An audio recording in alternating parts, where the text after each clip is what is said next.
thank you for making the time. I don't know how many people here in the room know or visited Africa, the continent, but I think it will be interesting to use this half an hour to really not only promote what the continent and what your respective countries have to offer, but also to explain why all these investors who are at the Future Investment Initiative should look at Africa. So my first question would be for you, Mr. President Buhari.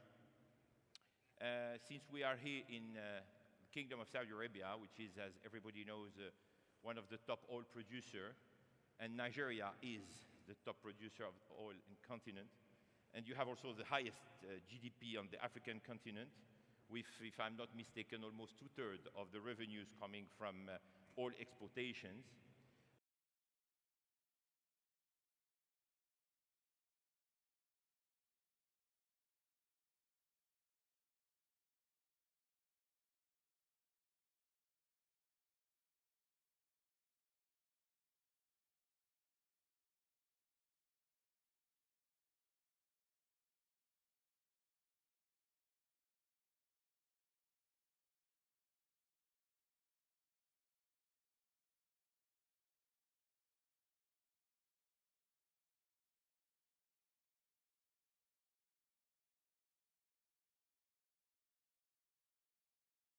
African champions.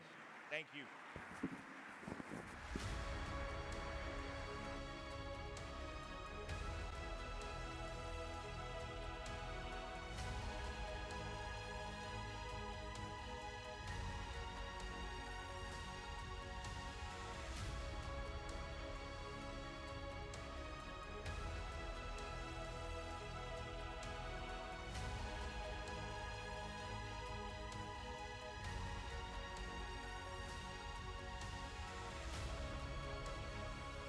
Here we are in the age of the airplane and fast-moving ships, and yet the trade between Saudi Arabia and the Gulf in general is not even a quarter of the trade that existed between Saudi Arabia, the Gulf, and the East African region 200 years ago, when the only vessel available was the dhow. So what does this mean? It means that we are natural partners. It means that our trade existed well before even the colonial era period. These are the trade links that we need to reestablish, to realize that we are natural partners, to realize that the opportunities that exist for mutual prosperity in between our two regions are tremendous. But we must be able to move like our forefathers did, and to realize that we are taking that risk to jump across and to reach out. Because if we focus ourselves on what our TV screens tell us, with their continued story of the dark continent, of a dark continent full of war, of a continent full of disease,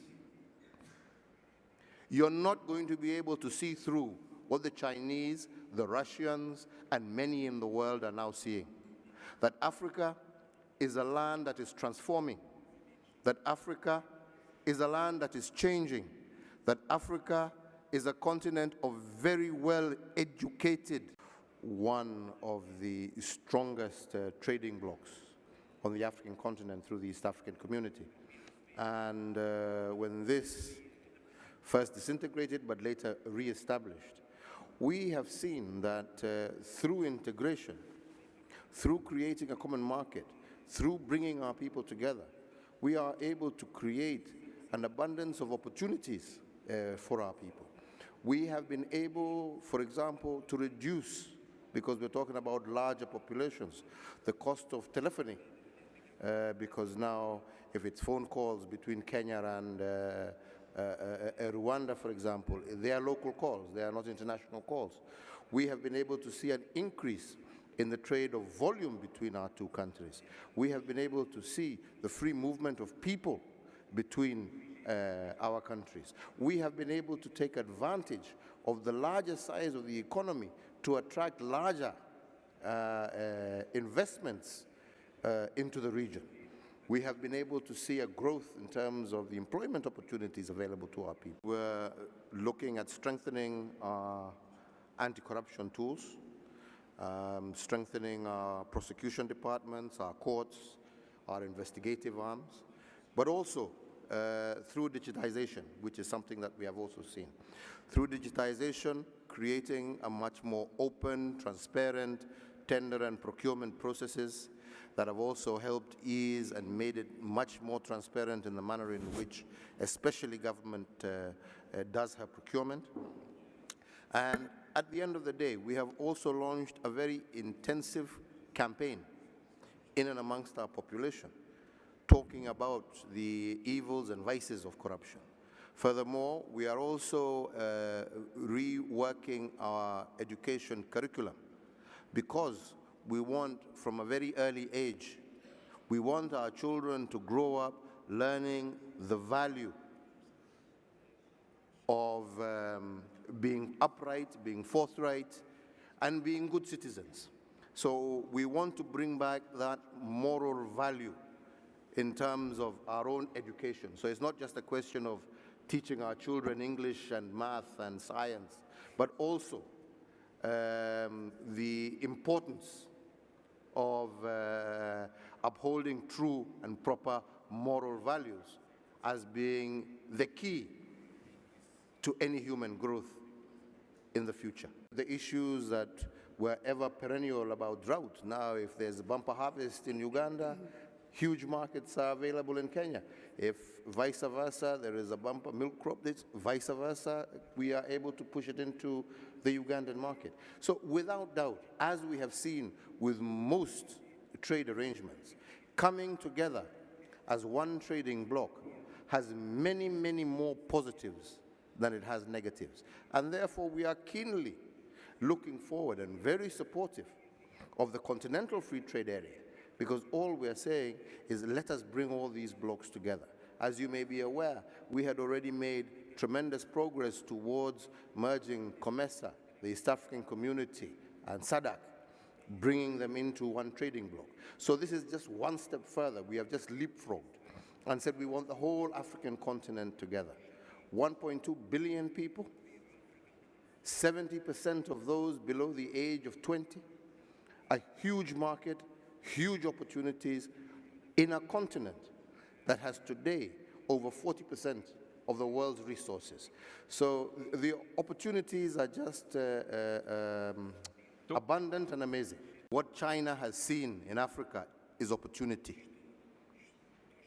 And they have matched that opportunity with an eagerness and a willingness on the part of new progressive governments on the African continent who are desirous for investment, job creation, growth in their economies, redeveloping broken down infrastructure. China saw an opportunity. It matched.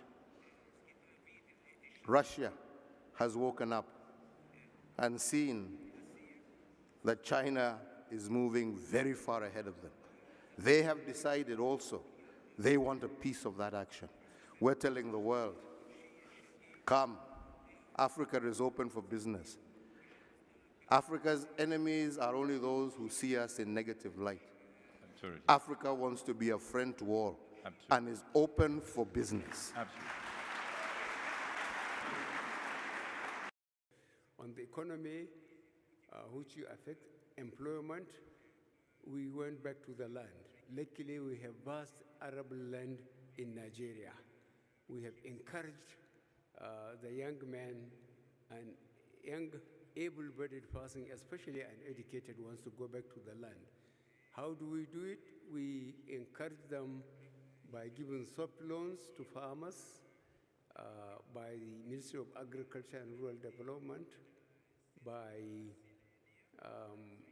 making fertilizer available at half the price it used to be, and by making sure that we stopped importation of food, because we are capable of achieving food security ourselves.